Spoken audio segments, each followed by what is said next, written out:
2 കോടി ചെറുപ്പക്കാർ തെണ്ടും. ഇതാണ് വളരെ സിമ്പിളായി പറഞ്ഞാൽ. ചെറുപ്പക്കാരെന്ന് പറയുമ്പോൾ ചെറുപ്പക്കാരികളുമുണ്ട്. വളരെ സിമ്പിളാണ്. ഓരോ സാങ്കേതികവിദ്യ വരുമ്പോഴും ഓരോ പരിഷ്കാരം വരുമ്പോഴും ഒരുപാട് ആളുകൾ പുറത്തേക്ക് പോകും. സ്വകാര്യവൽക്കരണം വരുമ്പോഴും പൊതുമേഖലയിൽ നിന്ന് പുറത്തേക്ക് പോകും. IT മേഖലയിൽ നിന്ന് എത്രയോ ആയിരക്കണക്കിന് ആളുകളാണ് പുറത്ത് ദിവസവും പോയിക്കൊണ്ടിരിക്കുന്നത്. AI സാങ്കേതികവിദ്യ വന്നു കഴിഞ്ഞപ്പോൾ ഇനി ആൾക്കാരുടെ എണ്ണം വളരെ കുറച്ച് മതി. അതുപോലെ തന്നെ സർക്കാർ സ്ഥാപനങ്ങളെല്ലാം കരാർ സംവിധാനത്തിലേക്ക് പോവുകയാണ്. കരാർ സംവിധാനത്തിലേക്ക് പോകുന്നത് മാത്രമല്ല, ഔട്ട്സോഴ്സ് ചെയ്യുകയാണ്. ഇപ്പോൾ റോഡ് വർക്കെല്ലാം PWDക്ക് വല്ല കാര്യമുണ്ട്? ചുമ്മാ അവർ കുറച്ച് കുറിക്കുന്നില്ല.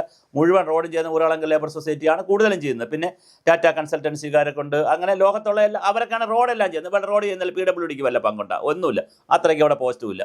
അതുപോലെ ഓരോ മേഖല എടുത്തു കഴിഞ്ഞാൽ എല്ലാം ഔട്ട്സോഴ്സ് ചെയ്യുകയാണ്. സർക്കാരിന് ഒരു ബാധ്യതയില്ല. അതുപോലെ KGM ഗ്രൂപ്പുകാരെ കൊണ്ടൊക്കെ, അല്ലെങ്കിൽ നമുക്കിപ്പോൾ PSC ഒന്നും ആവശ്യമില്ല. നമുക്ക് PSCക്ക് വരെ KPMG എന്ന് പറയുന്ന സ്ഥാപനമുണ്ട്. അത്തരം സ്ഥാപനങ്ങൾ ഇപ്പം നമ്മൾ സ്വപ്നയൊക്കെ KPMG ആണ് കൊടുത്തത്. അങ്ങനത്തെ KPMG പോലുള്ള സ്ഥാപനങ്ങൾ ആളുകളെ റിക്രൂട്ട് ചെയ്ത് കൊടുക്കും. ഒരു ശല്യമില്ല. അവർ ചെറിയ കമ്മീഷൻ എടുക്കും. പക്ഷേ അവർക്ക് കൊടുത്തു കഴിഞ്ഞാൽ നമുക്ക് ആവശ്യമുള്ള ആളുകൾ അവർ ബയോഡേറ്റ വെച്ച് തരും. PF കൊടുക്കണ്ട, EPF ഇല്ല, അതുപോലെ തന്നെ ESI ഇല്ല, ഒരു ആനുകൂല്യം കൊടുക്കണ്ട, സുഖമാണ്. നല്ല ശമ്പളം കൊടുക്കുക, പരമാവധി ജോലി വാങ്ങുക. അങ്ങനെ ആർട്ടിഫിഷ്യൽ ഇൻ്റലിജൻസിൻ്റെ AI സാങ്കേതിക വിദ്യ കൊണ്ടും അതുപോലെ തന്നെ കമ്പ്യൂട്ടറൈസേഷൻ വന്നപ്പോൾ ഈ ഒരു വലിയ പ്രശ്നം വന്നതാണ്. കമ്പ്യൂട്ടറൈസേഷൻ്റെയും AIയുടെയും പുതിയ സാങ്കേതിക വിദ്യകൾ വരുമ്പോൾ കേരളത്തിൽ ഒരു മിഡിൽ ക്ലാസ് വരുന്ന ഒരു വിഭാഗത്തിൻ്റെ കാര്യം തെണ്ടലായിരിക്കും. അതുകൊണ്ട് പഠിക്കുന്ന വിദ്യാർത്ഥികളെയും ജോലി തേടുന്നവരും കൃത്യമായി സമൂഹത്തിൽ എന്താണ് ആവശ്യമുള്ളതെന്ന് അറിഞ്ഞുകൊണ്ട് മാത്രം നിങ്ങൾ പഠിക്കുക. ആവശ്യമുള്ളത് അറിഞ്ഞുകൊണ്ട് നിങ്ങൾ മത്സരങ്ങളിൽ ഏർപ്പെടുക. നിങ്ങൾ ആവശ്യമില്ലാത്ത കോഴ്സുകൾക്കൊന്നും നിങ്ങൾ പോകരുത്. നിങ്ങൾ പോയിട്ട് ഇറങ്ങിയതിന് ശേഷം ജോലിയില്ല സാറേ, അല്ലെങ്കിൽ ജോലിയില്ല അണ്ണ എന്ന് പറഞ്ഞ് തെക്ക് വടക്ക് നടക്കരുത്. അതുകൊണ്ട് ചെറുപ്പക്കാർക്ക് വേണ്ടിയിട്ടാണ് ഈ വീഡിയോ ചെയ്യുന്നത്, ചെറുപ്പക്കാരികൾക്ക് വേണ്ടിയിട്ടാണ് ഈ വീഡിയോ ചെയ്യുന്നത്.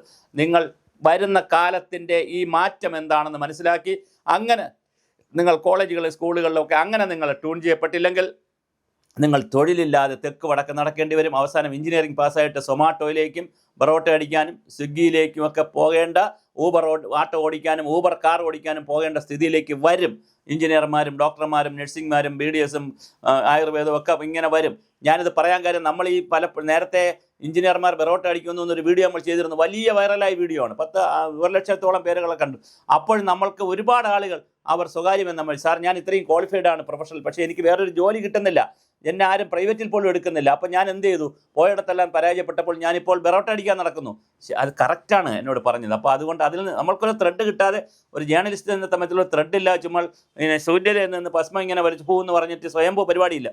ഒരു ത്രെഡ് കിട്ടുമ്പോൾ അത് നമ്മൾ ഡെവലപ്പ് ചെയ്ത് വലുതായിട്ട് കൊണ്ടുപോകും. അപ്പോൾ അങ്ങനെ കേരളത്തിൽ വരാനിരിക്കുന്നത് കരാറുകൾ ഉദ്യോഗസ്ഥരുടെയും ഔട്ട്സോഴ്സിങ് വലിയ വിഷയമാണ്.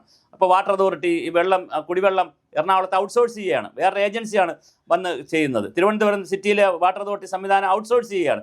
അപ്പോൾ അങ്ങനെ അത് വെളിയിൽ നിന്നുള്ള കമ്പനികളാണ് വന്നിരിക്കുന്നത്. അപ്പോൾ അങ്ങനെ കമ്പനികളും വന്ന് കാര്യങ്ങൾ മൊത്തത്തിൽ കൊട്ടേഷൻ എടുക്കുന്നു.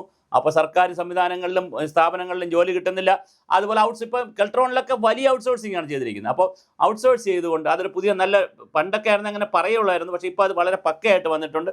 ഒന്ന് കോൺട്രാക്റ്റ്, ഔട്ട്സോഴ്സിങ്, അതുപോലെ തന്നെ സബ് കോൺട്രാക്റ്റ്, സബ്ലെറ്റ് ചെയ്യുക, വാക്കുകളൊക്കെയാണ്. സബ്ലെറ്റ് ചെയ്യുക, ഒരു മേജർ കമ്പനി ഒരു കുറേ പ്രോജക്റ്റ് എടുക്കുന്നു, ആ പ്രോജക്റ്റിനെ 10 കമ്പോണൻ്റ് ആക്കുന്നു, 10 കമ്പോണൻറ്റിനെ 10 ആളുകൾ കൊടുക്കുന്നു. ഈ ജപ്പാനിലൊക്കെ ചെയ്യുന്ന പോലെ, ചൈനയിലൊക്കെ ഉണ്ടെന്നാണ് പറയുന്നത്. വലത് കാലിലെ ചെരുപ്പുണ്ടാക്കുന്നവർ ഒരു ടീം, ഇടത് കാലിലെ ചെരുപ്പുണ്ട്. അപ്പോൾ ഒരുപാട് പ്രൊഡക്ഷൻ നടക്കും. 2 കാലിലതും പഠിച്ച് സമയം കളയണ്ട, അളന്ന് സമയം കളയണ്ട എന്ന് പറയുന്ന പോലെ ഫാക്ടറിയിൽ അങ്ങനെയാണല്ലോ. ഒരുപാട് കാര്യങ്ങൾ പഠിക്കുന്ന കാര്യം സീരിയസ് ആയിട്ട് പഠിച്ചിട്ട് ഒരുപാട് പ്രൊഡ്യൂസ് ചെയ്യുക.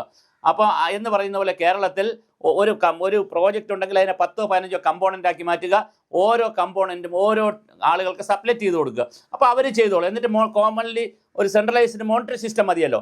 അപ്പോൾ സോഫ്റ്റ്വെയറിലൂടെ സെൻട്രലൈസ് ആയിട്ട് മോണിറ്റർ ചെയ്യാൻ പറ്റും. അതുകൊണ്ട് അപ്പോൾ വർക്ക് അറ്റ് ഹോം, ഈ ലേണിംഗ്, കൊമേഴ്സ് എന്നൊക്കെ പറഞ്ഞുള്ള പുതിയ രീതികളൊക്കെ വന്ന് 1-2 കോടി ആളുകളുടെ തൊഴിലാണ് കേരളത്തിൽ ഇല്ലാതെ ആകുന്നത്.